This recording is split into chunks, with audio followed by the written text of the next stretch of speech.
Hi, this is Team Unhealthy Choices with our Team Progress Report presentation for the Vital Signs web app. Today we're going to be covering the progress status, the outsetting elements in the action plan, the updated Gantt chart, a demonstration of several elements of our web app, and a few concerns that we have. Our project is split between a backend and a front end, with the backend being used for doing all the CRUD operations, which are get, put, post, needed for the users to interact with the application. The authentication is actually handled by a third-party API called Okta, and we're using it both on the front end and the back end to handle all the single sign-on aspects. We are also switching from React Native, and we're switching to Vue.js for our web app in order to be able to rapidly prototype every one of the aspects of our web app. Due to the change from a mobile app to a web app, we're going to be changing a bit of the API URIs to accommodate some of the changes that are necessary to use Vue versus React.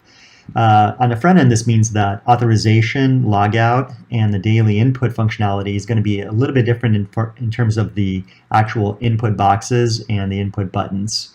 There are also going to be some splash screens, signups, and user profiles that are going to be displayed for each portion of the web app, just as it would have been used inside the mobile app.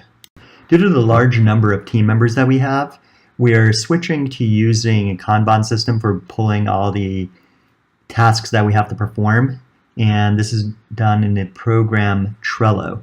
The following is just a snapshot, essentially, of our current task list and the things that are still in progress and the things that we have to do.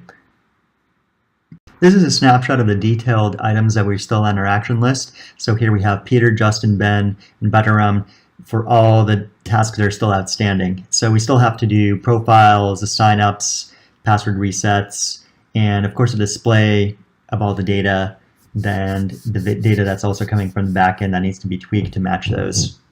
So this is the Gantt chart from our previous presentation, and we've actually breezed through the market research or requirements gathering, as well as the development of the entire mobile UI for the last presentation given.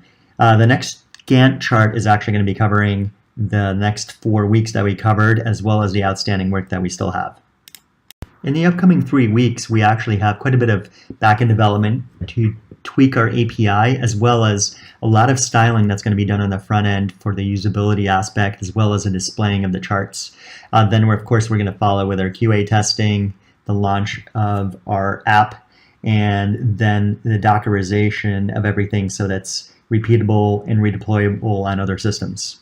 This is our Gantt chart, which actually reflects all the items that are in the Kanban board in our Trello app.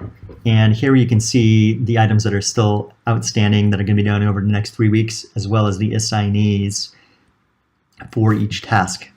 So for example, in the green section, that's for Peter Christ, and he's going to be handling the profile display, the daily input, as well as a splash screen that's going to come on for the web app.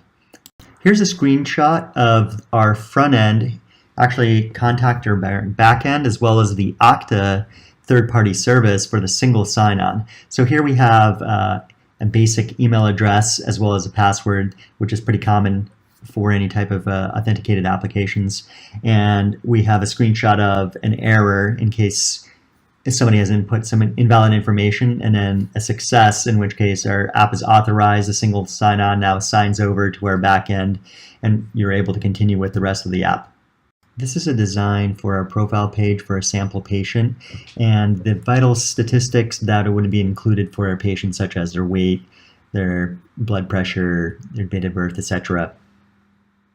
This is a screen for our historical data for a person entering their data over a series of days, as well as the daily input. This is a screenshot of contacting developers directly in case there's an issue with someone's account, there's a problem with the app, or some other issues that may be encountered during the operation. This is our JSON formatted beats per minute data that we acquire from an Apple Watch, as well as a corresponding chart charted over several days of the average of the beats per minute for a user.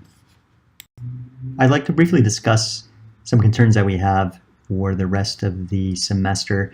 We have actually lost one teammate who has quit the class, dropped it, and another teammate who has some kind of health concerns. So we have actually had to divvy up the tasks in a different way and the switch from mobile to web app has helped that issue out. We're also looking into visualizations because we're now using mobile, and then we're going to be using D3.js, and hopefully that will take care of that issue as well.